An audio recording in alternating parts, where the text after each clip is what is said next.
I want to welcome everyone to the Senate Budget Committee today. Today's hearing, we will again focus on defense issues. Last week, we heard testimony from the Pentagon, from Defense Secretary Panetta, the Chairman of the Joint Chiefs, General Dempsey, and the Controller of the Department of Defense, Mr. Hale. Today, we'll hear from three outside defense policy experts. Our witnesses include Dr. Michael O'Hanlon, Senior Fellow at the Brookings Institution, retired Lieutenant General David Barno, Senior Advisor and Senior Fellow at the Center for a New American Security, and Dr. James Carafano, Director of the Allison Center for Foreign Policy Studies at the Heritage Foundation.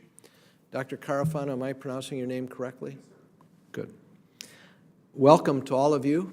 We appreciate your being here. Look forward to your testimony. I want to begin by emphasizing that I am and always have been a very strong supporter of defense spending. I think I've supported every dollar that's been voted here during the wars in Iraq and Afghanistan, even though I didn't think going to Iraq was a wise decision. Nonetheless, when troops are in the field, I've always felt we ought to fully support them with the finances of the country. I believe providing for the national defense is the government's single most important responsibility. And make no mistake, Congress will continue providing our troops what they need to complete their missions. We also have to recognize the country still faces serious threats in places all across the globe. Iran, I think, is something that is now at the forefront of public opinion and discussion here. We've certainly seen that in the last few days. But we have many other pots boiling as well. Syria, now a call by Senator McCain for airstrikes against the regime there to protect people that are being slaughtered. We also have Iraq and Afghanistan, Pakistan, and many other points across the globe that are troubling and are hotspots. But given the long-term fiscal crisis that we confront, every area of the budget has to come under scrutiny. Every area has to come under scrutiny. And I believe we're going to have to find more savings in the core defense budget. We have already agreed in the Budget Control Act of $487 billion over 10 years.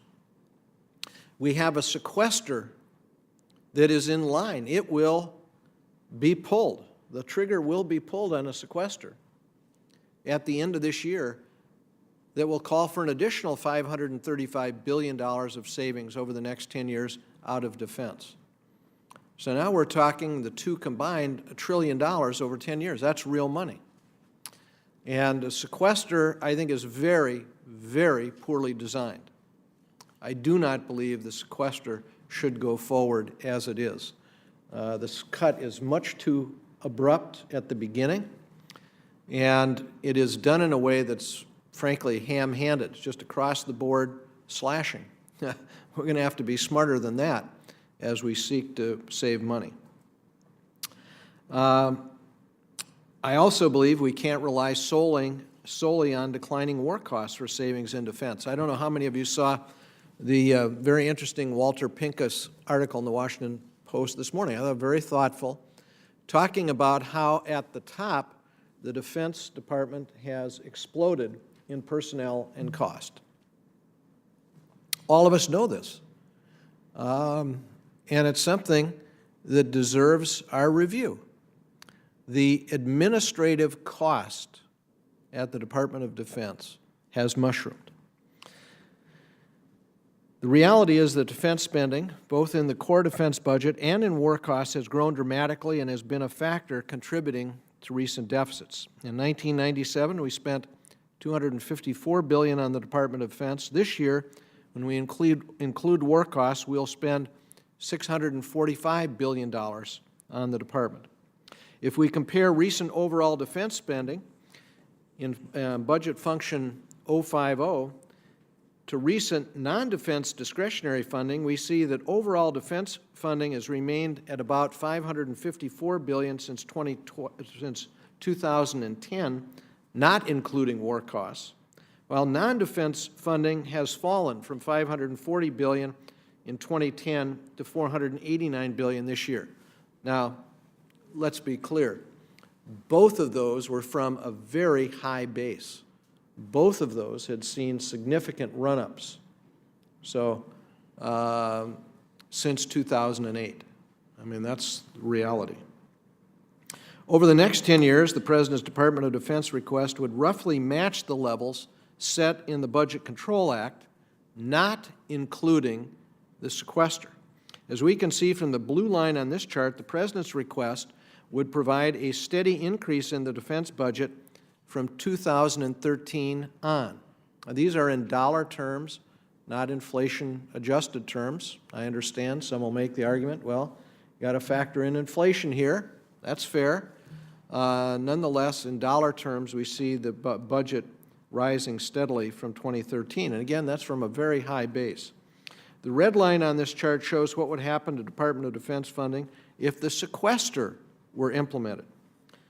And obviously, we would see, as I referenced earlier, a much steeper drop in 2013, but then steady growth after that. I believe the steep drop in 2013 required by the sequester would be a mistake. I've referenced that earlier. You know, this is a big ship that we're trying to steer here, this ship of state. And it's hard to make quick turns. Over time, if you make a relatively small adjustment now, you make a big difference down the road. So my personal belief is that's what we ought to be aiming at here, not these abrupt shifts. The green line on this chart represents the proposed Department of Defense funding under the Simpson-Bowles plan, which would provide a smaller drop in 2013 than the sequester, but slower growth in funding after that. I voted for Simpson-Bowles, did it with my eyes wide open. A lot of things I didn't like about it. A lot of things I didn't like about it. But it did have a balanced approach. It did cut discretionary spending, both defense, non-defense. It did reform entitlements, including Social Security and, to a lesser extent, Medicare. It did have a revenue component, not by raising marginal tax rates, but by broadening the base. I thought it was a pretty balanced approach, and I was proud to support it. This next chart puts our defense spending in a historical perspective. We can see that even with the drop in war cost included in the President's budget, defense spending would remain very high by historical standards, near the peaks of the Korean War, the Vietnam War, and the Reagan defense buildup during the Cold War. And this is inflation adjusted. This is in steady 2012 dollars.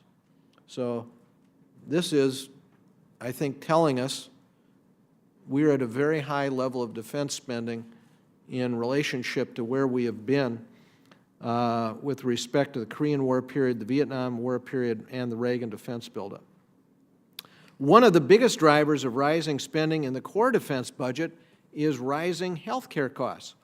In 2001, we spent $19 billion on the Department of Defense Unified Medical Budget, which includes TRICARE and other health-related expenses. In 2013, under the President's budget, we will spend $49 billion. Look, there's not a defense analyst that we have talked to that has not said TRICARE is a runaway train. We have got to find a way to reform it. The next chart compares the cost of annual health insurance premiums for a typical federal worker under the Federal Blue Cross Blue Shield Standard Family Plan. That's the plan many of us have. That's the plan I happen to have. I think that's the plan most people who are in federal service have, whether they're senators or congressmen or federal workers in any agency of the government. I think that's the option that is most frequently chosen by people, Blue Cross Blue Shield standard option. So if we look at the comparison, it shows the health insurance premiums for typical government workers have been rising steadily, just like premiums for private sector workers, and will reach $5,160 in 2012. In comparison, military retirees have seen almost no increase in their TRICARE fees since the program was created in the 1990s. Our former service members are now paying 1/10 the amount paid by the typical federal worker. They're paying $520. Typical federal worker is paying $5,160. We need to remember that the more the Defense Department spends on health care, the harder it is to find resources to devote to improve our warfighting capability. And I want to emphasize, there's no question in my mind, we owe an enormous debt to those who served in uniform. So their jobs are unlike most civilian jobs in that they're putting their life on the line for our country every day. So clearly, a difference is justified. I don't question that. I'm not suggesting here we ought to have the military go from $520, which is their TRICARE cost, to $5,160, which is what the typical federal government worker is paying for family policy. But I do think it raises the question of reform of TRICARE just as we move to reform other health care programs. We also know the Department of Defense continues to have serious financial management problems. Here's how the Government Accountability Office Controller General Gene Dodaro described the situation in testimony just last week.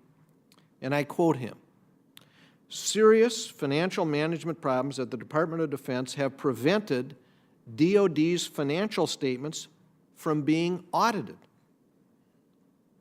Let me repeat that. Serious financial management problems at the Department of Defense have prevented DOD's financial statements from being audited. You know, if you've got unauditable financial statements, you've got a problem.